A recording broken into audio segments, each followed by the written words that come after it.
welcome. I'm here with Nathan and sorry, Ethan. And what's the name of your game? Our game's name is Echoes in the Dark. Echoes in the Dark. So tell me a little bit what inspired this game. Like, what's it about? So our game is an atmospheric horror game. It's the idea is to present a setting that the player is in that inspires the horror feeling as opposed to jump scares or things like that. So we hope it's still a little bit creepy, in the traditional sense. Excellent. So how do you play the game?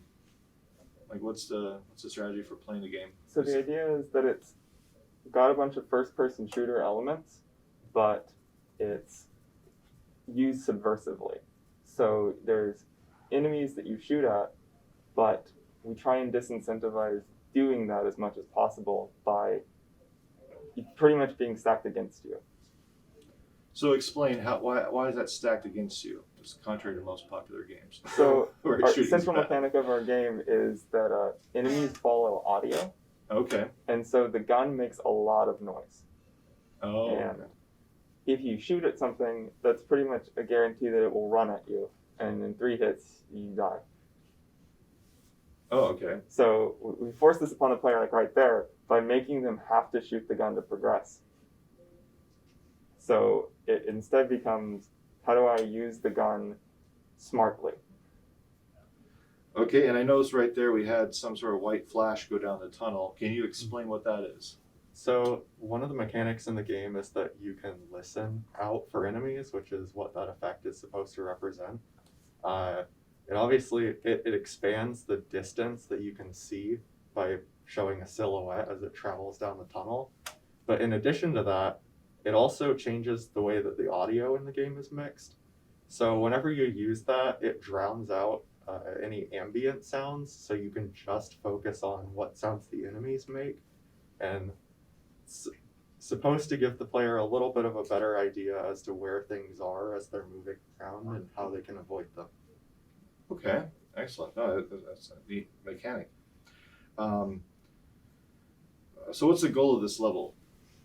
So the goal of this level is to reach an elevator that's at the very end, but before you can activate that, you have to reach a generator. And to use both of those, you have to shoot them. So it instead becomes, I have to reach this generator and shoot it, which is right there, but that gunshot triggers enemies. I see. Excellent. And I'm noticing kind of an interesting effect with the art and the shading. You want to talk about that? So I implemented a custom shader for the lighting here. We wanted to have a really heavy-handed shading to everything, and there's a little bit of a trial to get that out just because there were so many different light types we had to support, and every time I've implemented shaders like this before, it's mainly focused on just one. But I'm pretty happy with how the results turned out. If you want to talk about the artistic inspiration. Yeah. The whole look of this whole genesis of this game started with we're really big fans of the comic Hellboy, and we want to try and capture a similar kind of that kind of harsh, bright colors with heavy shadows look. And we started there and then made a horror game out of that. Nice. I see. What were your roles in the project? So my primary role was in level design, mechanical design, creating a bunch of the level assets, like the hallways you're walking through, things like that, and character modeling and animation. Oh, so these are all your characters? Yes. And I also did the gun. Well, excellent. And I did a little bit of everything here. I did some detailing with the environments. I mostly focused on programming and then the lighting. Okay, excellent. Apart from what you've already mentioned, what challenges did you encounter by making this game, when you were making this game? Probably the biggest challenge was just the overall time constraint. We definitely could have started working on it a little bit earlier, but that was mostly self-imposed on us. Other than that, though, Probably getting all the art assets pumped out. Like, Yeah, there were some points where I was doing like a character model a day, getting those started, rigged, animated. It got pretty heavy on that. I see. Yeah, no, the art does take time. I'm noticing this character just exploded on the screen. Yeah, Let's that's talk one of about our that. enemies. So the point of that enemy is that you shoot it and it creates a louder noise than your gun. So you can use those as kind of like to draw enemies away.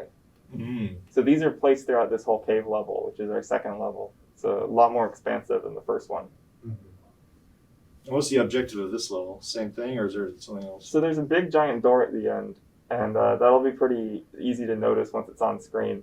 But throughout the level, there's 5 crystals floating around, and you have to shoot all of those to open the door. Okay. I'm noticing some green things that are running or that were up on the cliff. What are those?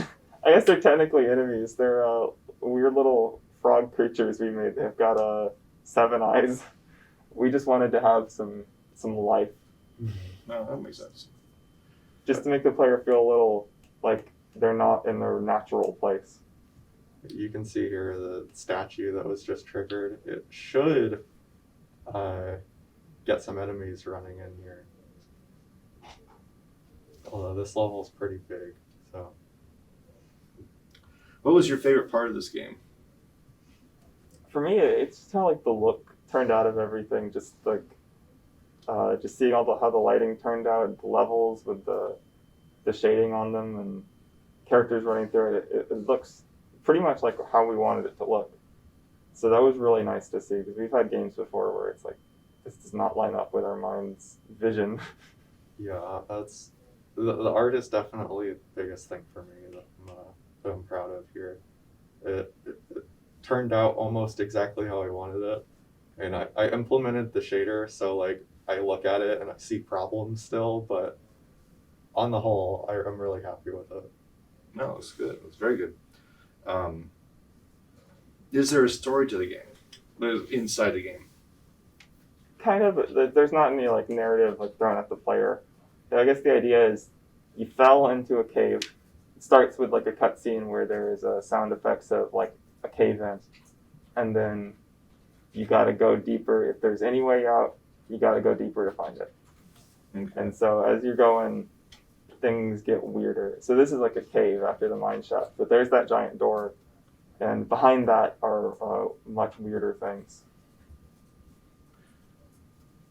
Excellent, excellent. All right. So what other enemies are there? We have the exploding statues. We have the enemies that are attracted to sound, and we have the what do the The frogs frog don't really enemies do anything. They explode when you shoot them. Oh, okay. There is in the third level, there is an enemy that has a light cone, and if you step in that, they'll track towards you. So Okay. all these enemies are blind technically; they just see you with sound. But the enemies in the third level can actually notice you with like a regular like vision cone. Okay. A little bit more like a typical stealth game. We wanted to try and like continually subvert the player's expectation here between firing the gun being a bit of a not good thing in our game, and then also at the final level of the game introducing enemies that can see you in the traditional sense. I see. So keep them on their toes, essentially. Yes, Excellent. big giant spotlights put on the player when those ones show up.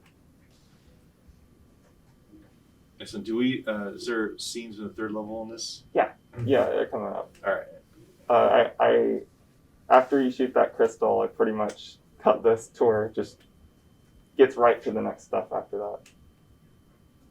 More or less. This is the listening effect again. With the bigger levels, it's a lot more. It's a lot more useful. The mine shaft's very cramped feeling, but as the game moves on, the levels continually get larger, and that effect helps you see things a lot better. I could see. What are your plans for the game going forward? Farther, going to take this farther, or This game's done. it's done. There's a couple things I'd like to clean up, like the enemy AI is not as complex as I initially intended it to be. It's just sort of the way we had time to spend on things. Other than that, though, I am pretty happy with how things have turned out. This is the third level. Yes. All right. So this is a temple. So there's a giant heart beating up at the center of the level, and you got to climb upwards. There's nothing to like shoot at as an objective in this level. It's just making it to the end. I see. And then those are the enemies you were talking about with the Yes. seal. Mhm. I don't know if we got a good close up of them here, but they're creepy looking. I'd say those. If I'm proud of any specific thing, I'm really proud of how those things look. I mean, if you look at them really close, they look kind of funny, but they're weird and creepy. Yeah, I think that was our main goal here, is to have less of something that like screams horror and just more of something that produces an unsettling tone overall, whether that's through the setting or the enemies or even the gameplay. Very good. Very good. Excellent. Are there any other things you want to comment about the game? Nothing too much I could think of. It was a really fun game to work on, just as like a stylistic challenge. Just working in this kind of like lower poly aesthetic than we're usually using, making something a little bit out of our wheelhouse, because we've never really done a horror game before. So this is some new challenges, but it was also really fun. Yeah, earlier in the semester we experimented a little bit with some first-person shooter mechanics, and I think we kind of just wanted to make something different this time around. We spent most of our game development time working on an RPG, and this is obviously very far from that. Yeah, just experimenting with different concepts and implementations really is the thing that we've gone for here. Excellent. Excellent. And the game name again? Echoes in the Dark. Echoes in the Dark. Echoes in the Dark. You can play it on itch.io. Thank you very much, Ethan, Nathan. Appreciate it. Sure.